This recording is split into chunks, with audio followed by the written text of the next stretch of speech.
আসসালামু আলাইকুম। প্রিয় দর্শক, ইরান যুদ্ধের 1 মাস পার হয়ে গেছে। মানে 1 মাসেরও বেশি সময় ধরে ইরানে আক্রমণ চালাচ্ছে যুক্তরাষ্ট্র এবং ইসরায়েল, এবং এরই মধ্যে সারা দুনিয়া এই যুদ্ধের কারণে নানাভাবে ক্ষতিগ্রস্ত হচ্ছে। ক্ষতি কেবল ইরানেই হচ্ছে না, আশেপাশের দেশগুলোতে হচ্ছে, এবং এশিয়ার দেশগুলোতে বেশি হচ্ছে। আমরাও ক্ষতিগ্রস্ত হচ্ছি। আমাদের এখানে জ্বালানি তেলের জন্য পাম্পগুলোর সামনে বিশাল লাইন আপনারা দেখতে পাচ্ছেন, এবং এই লাইন কিন্তু এশিয়ার অনেক দেশে হচ্ছে। যুক্তরাষ্ট্রেও তেলের দাম অনেক বেড়ে গেছে। মানে আরামে কেউ নেই। কিন্তু এখন যুদ্ধের ফল কি হবে? আমরা একদম শুরু থেকেই বলছিলাম এটা একটা অসম যুদ্ধ। অসম যুদ্ধ এই কারণে যে অস্ত্রশস্ত্র দিক দিয়ে ইসরায়েল অথবা যুক্তরাষ্ট্র যে কোনো একটা দেশের তুলনাতেও ইরানের অস্ত্রশস্ত্র কম, এবং এই দুটো দেশেরই পারমাণবিক অস্ত্র আছে। ইরানের পারমাণবিক অস্ত্র আছে বলে এখনো কেউ বলেনি, ইরান নিজেও বলেনি, বাট ইরানের পারমাণবিক সরঞ্জাম আছে। কাজে এই যুদ্ধে ইরানের জয়ের সম্ভাবনা কম, এটা যেমন ঠিক, তেমনি আরেকটা বিষয় হলো এই যুদ্ধে যুক্তরাষ্ট্র এবং ইসরায়েল মিলে ইরানকে হয়তো ধ্বংস করতে পারবে, ইরানের ক্ষতি করতে পারবে, কিন্তু ইরানকে জয় করতে পারবে এরকম সম্ভাবনাও কিন্তু যারা নাকি প্রকৃত রাষ্ট্রনায়ক যারা আছেন, রাষ্ট্রনীতি নিয়ে যারা কাজ করেন, সমরবিদ যারা আছেন, তারা কিন্তু সবাই বলেছেন যে ইরানকে জয় করা আসলে প্রায় অসম্ভব। জয় বলতে এটাই বোঝায় যে আপনি উপরে থেকে আকাশ থেকে এসে বোমা ফেললেন, 2-3টা বিল্ডিং ভেঙে গেল, ক্ষতি হলো, কিছু লোক মরলো, এটা ক্ষয়ক্ষতি। কিন্তু জয়টা হবে তখন যখন নাকি আপনার সেনাবাহিনী যে দেশটাকে জয় করতে চান সেই দেশের মাটিতে আপনার সেনাবাহিনীর পা পড়বে। এটা হলো জয়ের ঘটনা। তো এখন এই জয়ের আশায় ট্রাম্প এর মধ্যে প্রায় 3000 সৈন্য কিন্তু মধ্যপ্রাচ্যের দিকে পাঠাচ্ছে, এবং এটা একটা হাস্যকর প্রচেষ্টা। এই জন্য যে এই 3000 সৈন্যকে মোকাবিলা করার জন্য ইরানে প্রায় 10 লাখ সৈন্য আছে। তো এগুলো যা হোক নানা ধরনের কর্মকাণ্ড চলছে, এবং ট্রাম্প যুদ্ধের প্রথম দিন থেকে বলছে আমরা যুদ্ধে জিতে গেছি, এই জিতলাম বলে এই আজকেই দেখবেন কালকেই দেখবেন এরকম করতে করতে কিন্তু ওনার আজকাল আর গত 1 মাস ধরেই আসছে না। এখন দেখলাম আজকে আবার যে ইসরায়েলের যিনি নেতানিয়াহু আছেন উনি বলতেছেন যে যুদ্ধের অর্ধেক জয় হয়ে গেছে, অর্ধেকের বেশি জয় হয়েছে। তখন অর্ধেকের বেশি জয় হওয়ার অর্থ কি? তখন আরও 1 মাস চলবে। যে যুদ্ধ নাকি ট্রাম্প শুরুতে ভেবেছিলেন যে 3 দিনের মধ্যে শেষ হয়ে যাবে, সেটা এখন 3 মাসেও শেষ হয় কিনা দেখেন। তো এগুলো নিয়ে হিসাব নিকাশে চলছে। অলরেডি ট্রাম্পের লোকজন যারা আছে তারা তো প্রায় প্রতিদিনই ব্রিফিং করেন, এবং ব্রিফিং করতে যে তারা অনেক কিছু বলছেন যে এটা খুব সহজ, আমরা প্রায় জিতে গেছি, ওদের অনেক যন্ত্রপাতি নষ্ট হয়ে গেছে। যেমন আপনার যুক্তরাষ্ট্রের জয়েন্ট চিফ অফ স্টাফ, এই যে চিফ অফ স্টাফের যে চেয়ারম্যান আছেন ড্যান কিং, তিনি একটা বিবৃতি দিয়েছেন কালকে যে গত 30 দিনে ইরানের 11,000-এর বেশি লক্ষ্যবস্তুতে হামলা চালানো হয়েছে, এবং নৌবাহিনীর 150টি জাহাজ ধ্বংস করে দেওয়া হয়েছে। তো এখন ভাবেন, যদি একটা দেশের 11,000-এরও বেশি লক্ষ্যবস্তুতে হামলা চালানো হয়ে থাকে, এবং যদি সেই হামলা সফল হয়ে থাকে, তাহলে তো ওই দেশটা কিছু অবশিষ্ট থাকার কথা না। তাহলে ওই দেশটা পাল্টা আঘাত কীভাবে করছে? এগুলো বাগাড়ম্বর আছে, কোনো সন্দেহ নাই। এই যুক্তরাষ্ট্রের প্রতিরক্ষা মন্ত্রী যিনি আছেন তিনি আবার বলতেছেন যে ইরান উনিও গতকালকে দেখলাম ব্রিফিং করেছেন, এবং সেই ব্রিফিং উনি বলতেছেন যে ইরান যদি ডোনাল্ড ট্রাম্পের সঙ্গে চুক্তিতে না আসে তাহলে যুক্তরাষ্ট্র সেখানে আরও জোরালো অভিযান চালাবে। তার মানে এগুলো হুমকির পর্যায়ে যেন আছে মনে হচ্ছে এইগুলি। এবং উনি আবার প্রেসিডেন্টের খুব প্রশংসা করছেন যে তার মতো প্রেসিডেন্ট ডোনাল্ড ট্রাম্প এমন সব কাজ করছেন যা এর আগে অন্য কোনো প্রেসিডেন্ট করার সাহস দেখাননি। এই হলো গিয়ে ঘটনা।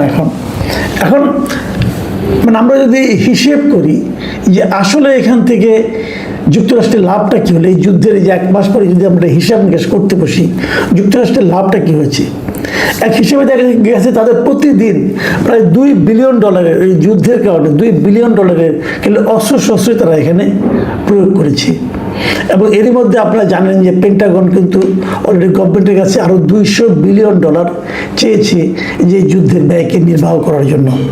এবং এই যে বিপুল অর্থ ব্যয় হচ্ছে, তার প্রতিক্রিয়া কিন্তু অভ্যন্তরীণভাবে যুক্তরাষ্ট্রে পড়েছে। 29 তারিখে বিশাল একটা সারা দেশে মানে বিশাল একটা ক্যাম্পেইন হয়েছে যে নো কিংস, একটা ক্যাম্পেইন আগেও করেছিল একবার, এবার একটা আরও বিশাল। এবং তার ভিডিও কিন্তু আমরা দেখতে পেয়েছি তারা ট্রাম্পের সমালোচনা কীভাবে করছে।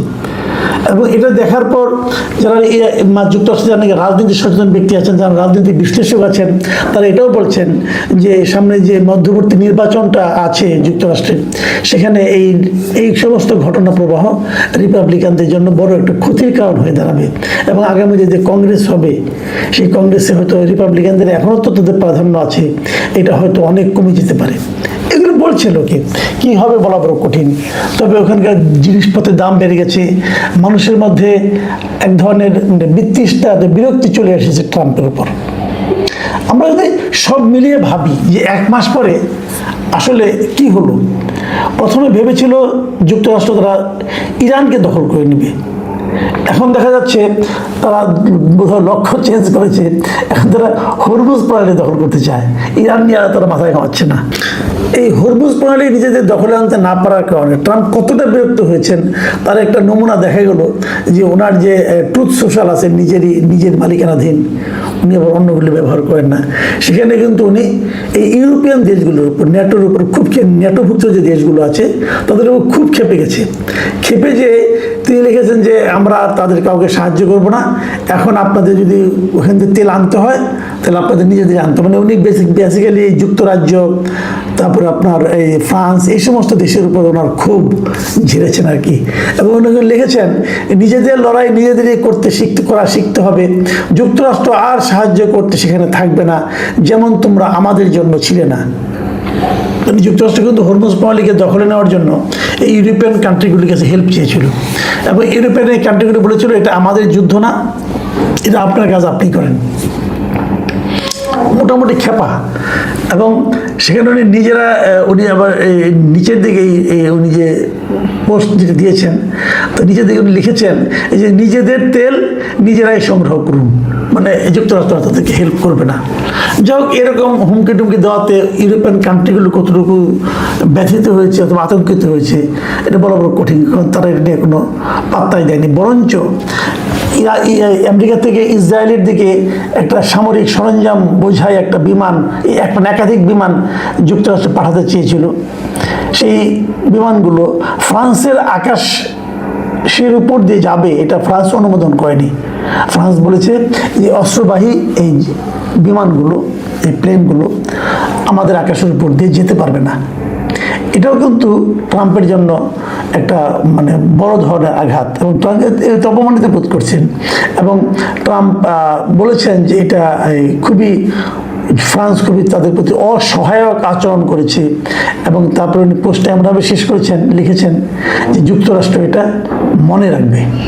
মানে মোটামুটি এলোমেলো আচরণ কিন্তু ট্রাম্প শুরু করেছে। এবং ট্রাম্প কিন্তু যাদের কাছ থেকে আগে বিনা বাক্যবে সমর্থন পেতেন, তারাও কিন্তু ট্রাম্পকে এখন আর সমর্থন করছে না। এখন আমরা যদি 1 মাস পরে যে একটা হিসেব কষি যে কি ছিল আগের অবস্থা এবং কি হলো আগে, আপনারা জানেন এই যে হরমুজ প্রণালীকে নিয়ে এখন এত কথা বলা হচ্ছে, এই হরমুজ প্রণালী কিন্তু এই যুদ্ধ শুরুর আগে উন্মুক্ত ছিল, সবার জন্য উন্মুক্ত ছিল, এটাকে কেউ নিয়ন্ত্রণ করতো না। এখন কি হচ্ছে, এখন এটাকে ইরান নিয়ন্ত্রণ করতেছে। বলা হচ্ছে ইরান নাকি এখান থেকে এখন টোল তুলবে, এবং যদি প্রতি ব্যারেলে যদি $1 করে টোল তারা নেওয়া শুরু করে, তাহলে তো ইরানের এই যুদ্ধের খরচ উঠে যাবে। এখনই খুব একটা ক্ষতি ইরানের কিন্তু হবে না। তার মানে যে জিনিসটা আগে ওপেন ছিল সেই জিনিসটা এখন কিন্তু কন্ট্রোল বাই ইরান হচ্ছে, ইরান এটাকে এখন কন্ট্রোল করা শুরু করেছে। এই হলো যুক্তরাষ্ট্রের লাভ। যুদ্ধের আগে ইরানের তেল যাতে পৃথিবীর অন্য কেউ কিনতে না পারে, সে ব্যাপারে যুক্তরাষ্ট্রের এক ধরনের নিষেধাজ্ঞা ছিল যে কেউ ইরানের তেল কিনতে পারবে না, কিনলে তোমার উপরে আমি খেপে যাবো, অমুক হবো তমুক হবো। কিন্তু সেই নিষেধাজ্ঞা কিন্তু এই যুদ্ধের কারণে যুক্তরাষ্ট্র কিন্তু তুলে নিয়েছে। তাহলে যুক্তরাষ্ট্রের লাভটা কী হলো? আবার ধরেন ইরান আগে কি বলতো যে আমরা পারমাণবিক অস্ত্র বানাচ্ছি না, ওনাদের কাছে পারমাণবিক সরঞ্জাম ছিল কিন্তু ওটাতে অস্ত্র তারা বানাচ্ছিলেন না। এবং এটা নিয়ে আন্তর্জাতিক যা নাকি পারমাণবিক সংস্থা আছে তারা এসে চেক করে গেছে, ভিজিট করে গেছে, এবং তারাও বলেছে তাদের কাছে ইউরেনিয়াম আছে, বাট তারা সেটা অস্ত্র বানাচ্ছে না। ইরান বলছিল আমরা কখনোই বানাবো না বলেছিল। যুদ্ধের পর কি হলো? যুদ্ধের পর ইরান ঘোষণা করলো আমরা এখন পারমাণবিক অস্ত্র বানাবো। তার মানে আগে যেখানে ছিল সেখান থেকে কিন্তু যুক্তরাষ্ট্রের জন্য বিষয়টা কিন্তু আরও খারাপের দিকে গেল।